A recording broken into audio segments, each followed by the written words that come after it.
Welcome back to fsharpConf, and it's my pleasure to welcome Reed, who's, what is actually your role? I think, how I'm do the we call executive it? director. Yeah. Executive Director of the F-Sharp Software Foundation. So he's the one who's been doing all the hard work on setting the F-Sharp Foundation up as a non-profit, and making sure that we do all the right things you have to do as a non-profit. Reed, welcome. Thank you. And where are we actually calling you to?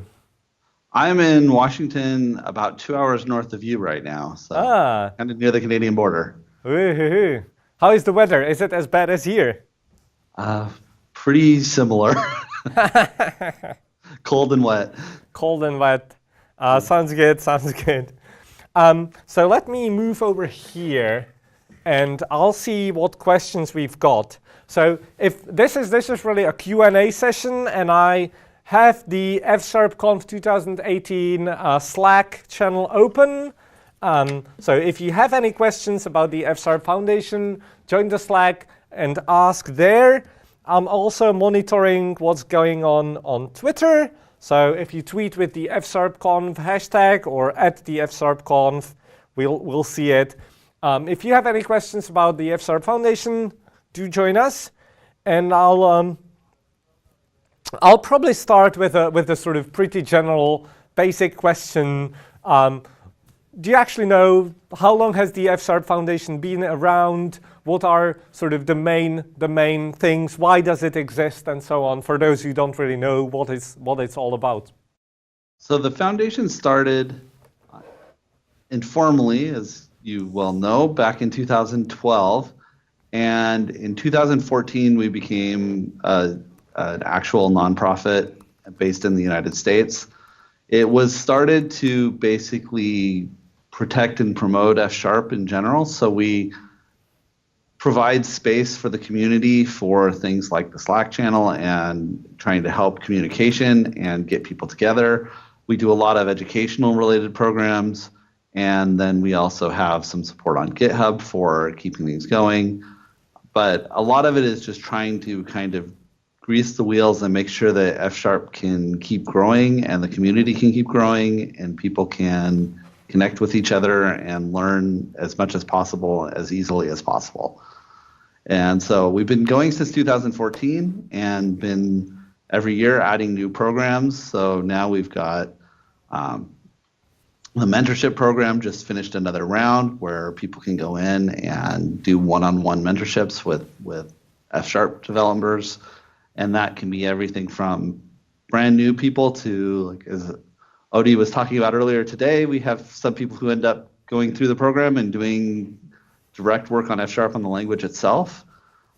We have the user growth program that we've been really focusing on the last couple of years, where we're trying to help support user groups all over the world who are showing F-Sharp off. We have a speakers program to help speakers go and be able to do talks more places more easily. Kind of a lot of things along those lines. We can go through all the programs as we chat. Yeah, if anybody has questions about any of those, I'm happy to talk about them or anything else. So there was one question on the Slack asking whether the F-Sharp Foundation is planning to do Google Summer of Code or join the Google Summer of Code. So that's We're not doing it this year. We've been focusing a little bit more on our own internal programs. We have the mentorship program and some things like that. The Google Summer of Code program is very interesting, and I would love to see us participate, but there's quite a bit of overhead involved from the administrative side on making it work, and we just haven't had the volunteers around who have wanted to step up and do that work every year and put it together. There's a lot of overlap with what we do with our mentorship program, and so it hasn't been as high of a priority. We looked into it a couple of years ago, and it comes up every year. I think it may come up again for looking at doing it for 2019. We're past all of the deadlines for this summer, so it would have to be 2019 or a future year. But it is definitely something that's been on our radar and I think may happen at some point in the future. So if someone wanted to get involved and help with this, what's the right person to contact? How would they go about it if there's someone in the community happy to volunteer and help? So it would definitely be either myself or any of the board members would probably be the best people to contact, and I'd be happy to discuss it with somebody. Realistically, we probably are going to need 4 or 5 people who are willing to put quite a few hours in from about April to October, from what I remember. It is a lot more work on the administrative side for an organization than most people expect, which is partly why most of the organizations that participate have paid staff who administrate it. And since we're 100% volunteer, that we've kind of focused on our own programs internally instead. That makes sense. I don't see any questions coming from the outside yet, so I'll keep that up. And I think it's sort of good time to go back and just talk about some of the activities that have been coming from the F-sharp Foundation over the last year. So I did have a sort of few things that I saw. Maybe let's start with the 2 things. Well, let's start with the F-sharp mentorship, which you mentioned already. So right. What is the mentorship? How does one get involved? When is the next one coming? We just finished around now. Our goal has been to try to get it to where we're running a couple of rounds a year. And so I suspect that the next one will get organized soon after the next board elections, which is something else I can discuss here shortly. And so we'll try to get the schedule going. The best place to let people know you're interested and to keep an eye on it, the Slack team, we do have a mentorship channel on there. And so letting people know that you're interested in either being a mentor or being mentored is a good thing. We will, when we put out the next round, there'll be an announcement on the website as well as Twitter to let people know it's time to apply. It's usually a fairly short kind of form that you fill out to say that you're interested and you want to participate, and then everybody gets paired up and we kind of go from there. Basically how it works is we try to pair up people based off their interests and what they want to learn, and you get one-on-one time with a mentor being helped, typically over an 8-week period of time, and it's all free and something that we really enjoy. And a lot of the people who go through the program end up becoming mentors in the future as well, which has been really good to see. So it's been great. I really enjoyed if helping where I can and watching it, develop over the last few years. All right. If people want to join as a mentor, do you have any sort of do they have to be experts on F-sharp and computation expressions and the M word, or is it sort of something that even people who are relatively new to F-sharp can do? Really, if you have any F-sharp experience, we'd love to have you as a mentor. We have need for mentors from the whole set of experiences. There are people who want to be taught how to contribute to the compiler or contribute to something where you need to know some more advanced topics, all the way down to quite a few people every time who are brand new to F-sharp and really just would like to get kind of a basic introduction and get introduced and help somebody get over the hurdles of understanding some of the new concepts that come into place. So it really is something that anybody can participate in on either side of it, either mentor or mentor somebody. And we'd love to see more people participate on both sides. There's one more question on the mentorship, which is what about making mentorship program a little more public? So there's sort of suggestion to have blogs and maybe open list of topics, things like that. So the topics, part of what is unique about the mentorship program and part of what I like about it is that the topics are extremely personal to the people who are involved. And so part of why I think it's been successful is that it isn't restricted to you can learn about this, or this. It really is what is it you want to know, and then we try to find somebody to help you learn that. And so having a list of topics almost works against that kind of approach. We also do encourage people to blog if they feel comfortable doing so about their experiences, but we don't require it. It's part of the same thing. We want people to feel very comfortable asking about whatever it is they want to learn and getting the help that they need where they're at today. Being public would be nice in that it would scale out larger and more people would see it, but it also would take away some of the personal touch of the program that it has today. And that's, we have other programs with the user groups and speakers programs that are more geared at broad getting things out to larger audiences. The mentorship program is really tailored more towards helping individual people grow in their own professional development, just one-on-one. Sounds good. So another program that I've noticed appearing over the last year that I think is really worth mentioning is this community diversity program. So yes, how has that been going along? What's the purpose? And how many people use this already? Oh, that's been great. So the board, all the way back in, I think it was actually in early 2015, but it was very early in the legal formation of the foundation, set growing diversity within the community as a goal and something that we wanted to support. About a year ago, we really tried to think about how to actively start encouraging that. Kit Eason on the board has really kind of taken the lead on this, and he's been running with this, and we've been going to every F-sharp related conference that we can think of, or people who are doing workshops, and approaching them and basically getting people to donate seats at a conference, tickets to a conference or seats in a workshop, and let us go out there and advertise it to get people who from a diverse background to be able to attend. For the most part, it's been, we give out a free ticket to a workshop or a free ticket to a conference and try to find somebody who is from a diverse background. And we really let people kind of tell us what that means. So it isn't that you have to be this specific type of diversity. It's really, are you from an underrepresented group of some form or another? If we can help you, we'd like to. We have occasionally helped in addition to the tickets that we get and use some of our funding to try to help make that work a little bit better. It's been a great program over the last year. I think we've sent a little over a dozen people at this point to various conferences or tickets.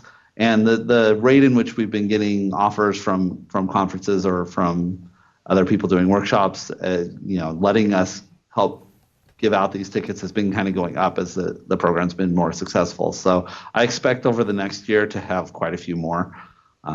Again, that's on the website. So anybody who's interested, you can see on the announcements, we regularly post what is going on. If you want to show my screen, I'm not sure if it's there. Switched. We can see your screen. So where does one go? If you're on the fsharp.org homepage, how do you get here? So on the fsharp.org homepage, if you go to Foundation Announcements, this is kind of our large-scale announcements, and you can see we've had quite a few. Right now we have a workshop for capturing domain-specific logic, as well as a machine learning workshop. We recently had some tickets for F-sharp Exchange, but there's been quite a few.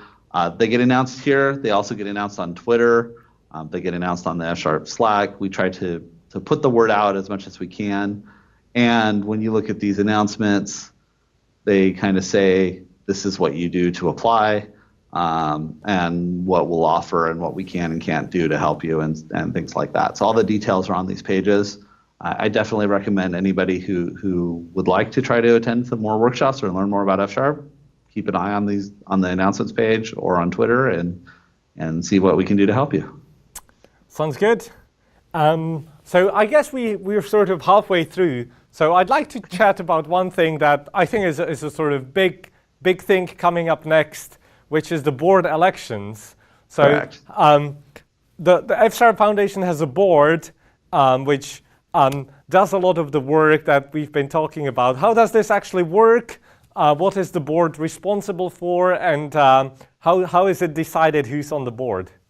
So when we set up the foundation a few years ago, we decided that it would be 100% run by the community at large. And so the whole structure from a legal standpoint of the foundation is that we have a set of members, and the members themselves nominate and vote for the board.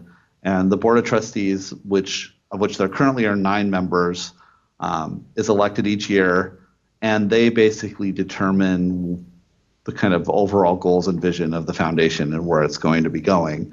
So the idea is that the community at large, which is hopefully represented by the membership, can go in and pick people who would represent them well and vote them in, and they become the board. We will be finalizing this year's elections, hopefully at the meeting for the board members later this week. And so I'm hoping in the next few days we'll have an announcement with the exact timeline. But the plan right now is in the next couple of weeks to open up nominations for the board for the next year and have the election probably in late May. So that's the tentative schedule right now. If you would like to be involved, the process is all listed out on the website and will be in the announcement as well. But people can be nominated and talk to a board member or to any sustaining member, which the membership details are all on the website as well. And they can nominate you, and you can participate in the elections, and the campaign process will be happening here shortly. So definitely something to keep an eye on. But it is something where they determine how the organization is run. They're the ones who appoint the executive director. So if you want to replace me, you can elect a board that will do that. Hopefully the next board will keep me on, but we'll see. And you never know. It's fully run by the community, but I have to say you've been doing awesome work getting this running. So I wouldn't vote for that, but no. So I've been on the FSHARP board myself when the foundation started, and in the sort of, and I think that was nice because I was one of the people sort of starting the efforts. But I sort of fairly quickly realized that my skills aren't really sort of the right set for doing a lot of work on the board because it involves a lot of emailing and organizing things. So what do you think is the sort of, like, how do we find good board members? What's the essential skills that people should have? What kind of people do we want? Yeah, and that's part of the interesting thing is that really to be a board member, you don't necessarily have to be a good F# developer or know even a lot of F#. You need to know enough to be able to relate to the people in the community and to be able to understand their issues and what's important to them. But you don't necessarily have to be, hardcore. Computation expression. Exactly, M-word programmer. So if you haven't written your own type provider, then it's still fine. Yes, it's still fine. But the really key things that really help board members be very successful are to be able to be motivated to make something happen, and then also be able to have the skill set to organize and the perseverance to keep on it, because sometimes it takes a while for a new program to get off the ground. And so the mentorship program is a good example. That's been run by a board member for the last few years, and there's a lot of organization work and just a lot of kind of putting things together in spreadsheets and a lot of emails and a lot of follow-up emails and perseverance that's required to make that happen. But it's incredibly valuable to the community. So if you're somebody who really would like to add value, you don't have to be necessarily a incredible F# developer, but if you know F# enough to know the community and the people involved and want to add value, it's something that is good to consider looking at. And also, if you know someone in your sort of local F# community who's been doing things, organizing stuff, then nominate them for the board elections, and you can just join the F# Foundation Slack, send your nominations or send your ideas for nominations to Reed or other board members and foundation members, and we can get that on. Because I think having a sort of larger pool of people who can campaign hard, and of course everyone campaigns nicely, right? But Yes. So there's suggestion from the F# Foundation Slack. Can we put big join the fabulous F# Foundation Slack button on the main page of fsharp.org? Yes, and I will say right now, one of the things that the board's been working on and that we are pursuing actively and is likely going to get some visibility on GitHub and Slack here in the near future is a big revamp of the website. The fsharp.org website was kind of developed organically over the last few years, and mostly by a lot of people doing pull requests on GitHub, but it was never really organized and designed as a whole cohesive unit. And we've been putting some effort into changing that here shortly, and having joining be a much simpler process. I'm aware right now that it's not as seamless as I wish it could be to join the foundation. I mean, it's still not really hard, but there's more steps than it ought to have, and that would include getting the invites into the Slack team. Having that be simpler would be very, very nice. Cool. So if people are sort of curious, want to get involved, what should they watch? Where and when is this going to be appearing publicly? Join the Slack is probably the quickest way, because it'll be discussed there in detail, I'm sure. We'll also definitely put something out on Twitter. So if you follow fsharp.org on Twitter, there'll be some information there. But yeah, anybody who joins the foundation, which is completely free, automatically gets an invite to the Slack team, and it's a great place to just connect with other people, because there's always people on there who will answer questions and talk about just about anything. So, and we keep it pretty positive and nice. So, I really recommend that. So. Awesome. So I've got one more question here from the Slack. Okay. The question is if you could talk a bit about the practical terms about the relationship between the F# Foundation and Microsoft. So how's this working? So it works well. There's kind of a couple different ways to look at it. And on one stance, there is no formal relationship there. The foundation is a completely separate entity. We are our own corporation. It's completely nonprofit, community run. On the other hand, we publicly acknowledge that Microsoft developed F# and is still kind of leading the way with developing and continuing the development. We do, and this kind of goes to the how can we work within the community to improve communication and smoothen the process with everyone. So we have a lot of things that the foundation does run, like we manage the RFC process for the language and some of the GitHub repositories related to that. We also have a lot of discussions on Slack. Don is now doing mostly weekly office hours where he talks about both compiler, language design, and the compiler. So if you're interested in getting involved directly in that, there's a place where we kind of provide where you can talk to Don and other people directly about how can you help. But then Microsoft manages the GitHub repositories for the actual language, and so they're working on that side of it. We have a great relationship with the people on the F# team, as well as PM and things like that, and so we definitely communicate with them and try to make sure that that we're all on the same page and things are moving forward the same way. But from a practical standpoint, there really is no legally formal kind of tie between the two organizations.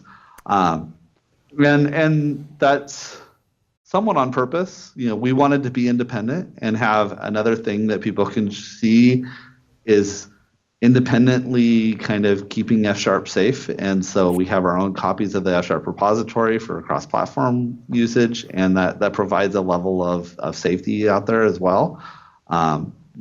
It's one of those things you can kind of know that F# won't die even if Microsoft were to do something crazy, which they're never going to do. So we're like the F# Illuminati organization that is sitting in the background, watching things and making sure it goes well. Right. And then also going in there and trying to do everything we can to help keep the community tied to the people at Microsoft and things like that. Sounds great. Sounds great. And I think this conference is a good example of the friendship between the two organizations, because F# Foundation supported this event, and Microsoft is hosting us here in the Channel 9 studio. Gave us the whole studio for the whole day. Let us do anything we want here. So that's been working great. We've got only 2 minutes left. So I think the last question I would have is sort of if people have some ideas for what the board should be doing. There's this open meeting agenda thing that we started. How does that work? And I think the other question, so two-part question. One is sort of this open meeting agenda thing, and the other is the office hours that some people are doing.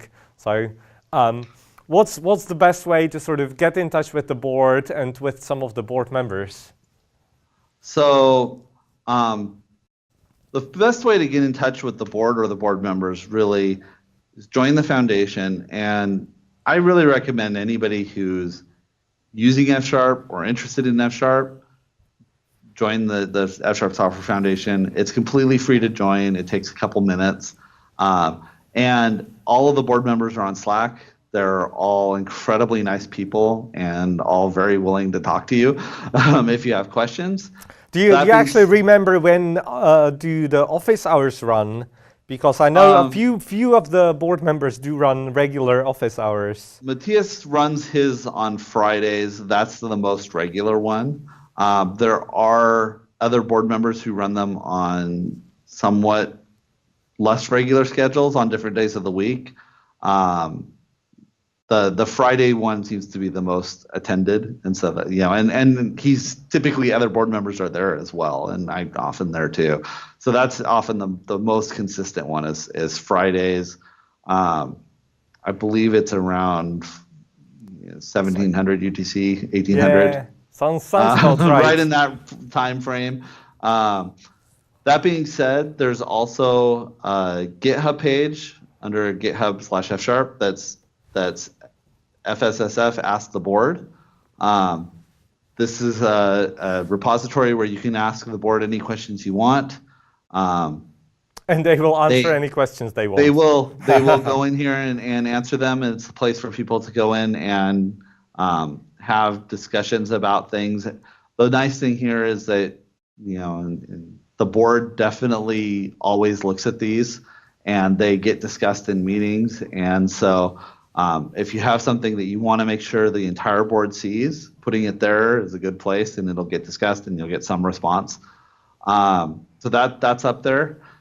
But office hours are there. The board members are all on Twitter too. They're all pretty easy to get in touch with. If you don't know who the board members are, on the website, the trustees are all listed right here. So the current list of board members is on the website, as well as the history of them, so you can see the ones who were board members in the past. And you're welcome to get in touch with anybody you would like in there. They're all open to being approached. So. Excellent. All right, so I think our time's up. So thanks very much for joining us, Reed. It's been a pleasure. And the summary, I think, is everyone, if you're not an fsharp Foundation member, go to fsharp.org and join. And if you know of someone who would be a good candidate for the board, who can organize things, definitely get them nominated because the elections are coming up soon. And that's your chance to make the fsharp community better and steer it into the future.